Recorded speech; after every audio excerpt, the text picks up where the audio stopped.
Балалар, біз қазір қайдан келдік? Мектеп ауласынан. Мектеп ауласында не істедік? Өзімізге теріп алып, не істедік? Топқа бөлдік. Жарайсыңдар. Балалар, біздің сабағымызда бүгін көңіл күйімізді көтеріп алу үшін қане біз балдырған баламыз бәріміз бірге айтайықшы. Біз балдырған баламыз, қосарағанымыз, дүниені аралап, оқып білім аламыз. Жарайсыңдар. Орнына отырыңдар. Балалар, біздің бүгінгі сабағымыз күнделікті сабақтан ерекше болмақ. Өйткені, Назерке сен айтып жатыр. Біздің сабағымызға қонақтар келіп отыр, және қонақтардан басқа да біздің сабағымызға сендердің ата-аналарың да қатыспақ болар. Балалар, мен сендердің сыныптастарың Жақсылық Сырымның анасымын. Мен сендерге жұмбақ жасырғым келіп тұр. Тастан тасқа секірген, ұзын салпақ құлақты қойдан маза кетірген. Бұл не?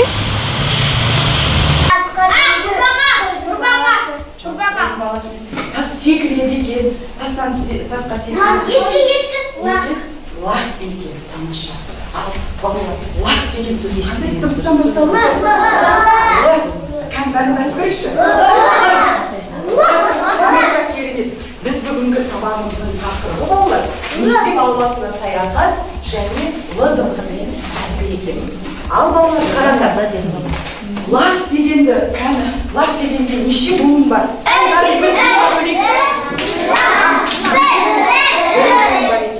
Ал лақ дегенде неше дауысты, неше дауыссыз? Бір дауысты, екі дауыссыз. Тамаша. Саған назар аударайық. Мен Болат Мейіржанның анасымын. Мен сендерге бір сұрақ қойғым келіп тұр. Суреттердің көмегімен ауладан Л әріпін тауып, дыбыстық талдау жасаңдар. Балалар, қазір мен сендерге топтық жұмыс беремін. Сендер сөздерді буынға бөліп, дыбыстық талдау жасайсыңдар. Топтық жұмыс. Топпен жұмыс істейміз.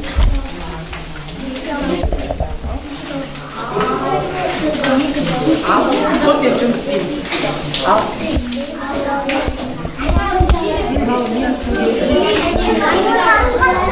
Ал енді буынға бөлесіңдер, дыбыстық талдау жасайсыңдар.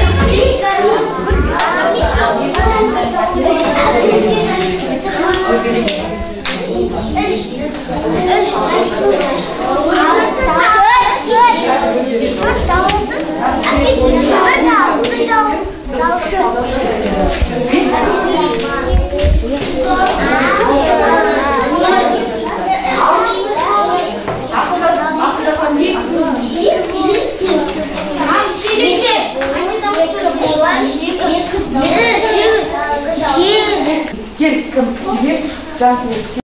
Екі дауыссыз, екі дауысты. Тамаша, керемет. Келесі. Неше буын екен? Үш буын екен. Сөйлемде неше буын болса, қанша дауысты дыбыс болады? Үш дауысты дыбыс болады. Ал дауыссыз дыбысыңды қарайшы. Дауыссыз дыбыс нешеу? Дауыссыз дыбыс төртеу. Отырамын. Осы суреттерді бізге адам өміріне қандай пайдасы бар? Біз мына суреттер бойынша, қазір осы дыбыстық талдаған суреттер бойынша сөйлем құраймыз да, Аллаға барып жапсырамыз. Мысалы, шелек адамның өміріне қандай пайдасы бар? Ал топпен ақылдасамыз.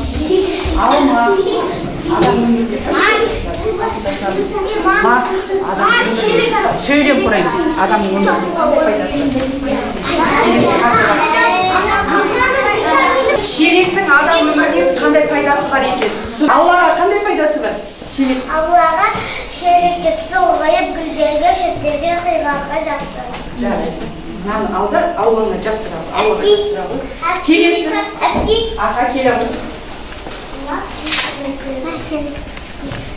Алма адамның ағзасына өте пайдалы. Алманы жесеңіз, бойына күш кіреді, дәрімен, Енді сен бүгін талға апарып, ауылға апарып жапсыра ғой. Сөздерге дұрыстық талдау жасай алдық па? Сөйлем құрадық па? Қане өзімізді бағалап жерекші, өте тамаша, керемет. Алан Әли деген баланың есімдерінде қандай дыбысты естіп тұрмыз? Л дыбысын естіп тұрмыз. Өте тамаша, керемет. Кітаптың астындағы мен қанша доп кіргіздім дегенді білу үшін біз мына сөздерді оқу арқылы сонша доп кіргізгенін біле аламыз. Сондықтан маған ең бірінші кім оқып береді мына сөздерді? Сырым? Ал. Тамаша. Келесі топтан екінші сөзді. Аллан. Аллан. Тамаша. Келесі сөзді, келесі енді балалар біз бірінші рет сөйлем өтейін деп отырмыз. Бұрында сызба бойынша жұмыс істеуші едіңіз ғой? Енді біз мына сөйлемді маған кім оқып береді? Қаратар. Аллан. Допты алла. Допты ал. Тамаша. Балалар межеде доптың суреті тұрғандықтан біз Г әрпін өткен жоқпыз. Сондықтан біз допты суретін ғана берген екен. Ал балалар, жаңа мәтінде мынандай сұрақ болды. Мен қанша доп кіргіздім дегенді табу үшін біз мына сөйлемдерді санаймыз. Сонда қанша доп кіргізгенін біле аламыз. Кәдімгі сана жерекші қанша кіргізген? 1, 2, 3, 4, 5, 6, 7. Яғни қанша доп кіргізіпті? 7. Тамаша. Қазір біз қолымыздың моторикасын дамытып алу үшін біз қазір жазуға қолымызды дайындап жаттырып алу үшін қазір мен сендерге түрлі түсті суреттер беремін. Соны біз түрлі түсті құммен әрлейміз. Кім?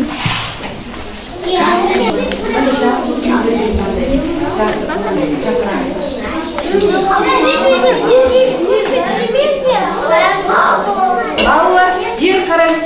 Сендер енді қай топ шығарды? Лимон дегенімізде бірінші тұрады.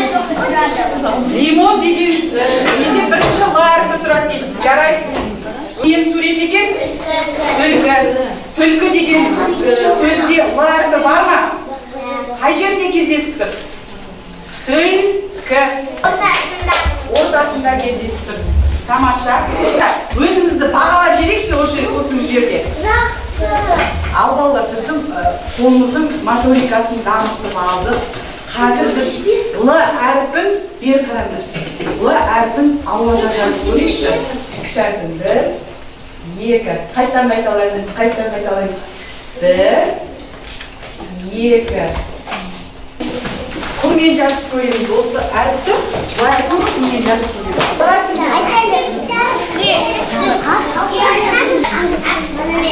Ал болды. Ал енді дәптерімізді ашып, Л әрпін жазамыз. Қолықта бесін. Дәптерімізді ашамызда жазуымызды жазамыз. Л әрпін, үлкен әрпін және кіші әрпін жазамыз.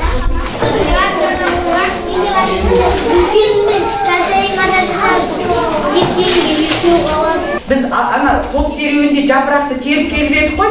Сол жапырақты егерде жаңағы маған әлі де түсінік, жаңағы әлі де көмек керек десек, астына жапсырамыз. Маған бәрі түсінікті десек, жапырақты үстіне жапсырамыз. Ал балалар, біз өзіміз бүгін Л әрпі оқу мақсатына жеттік па? Л әрпін үйрендік па? Жаза алдық па? Дыбыстық талдау жасадық па? Сөйлем құрадық па? Керемет, тамаша. Сендер келесі. Балалар, сендерге бәрі түсінікті болыпты. Осымен сабағымыз аяқталды.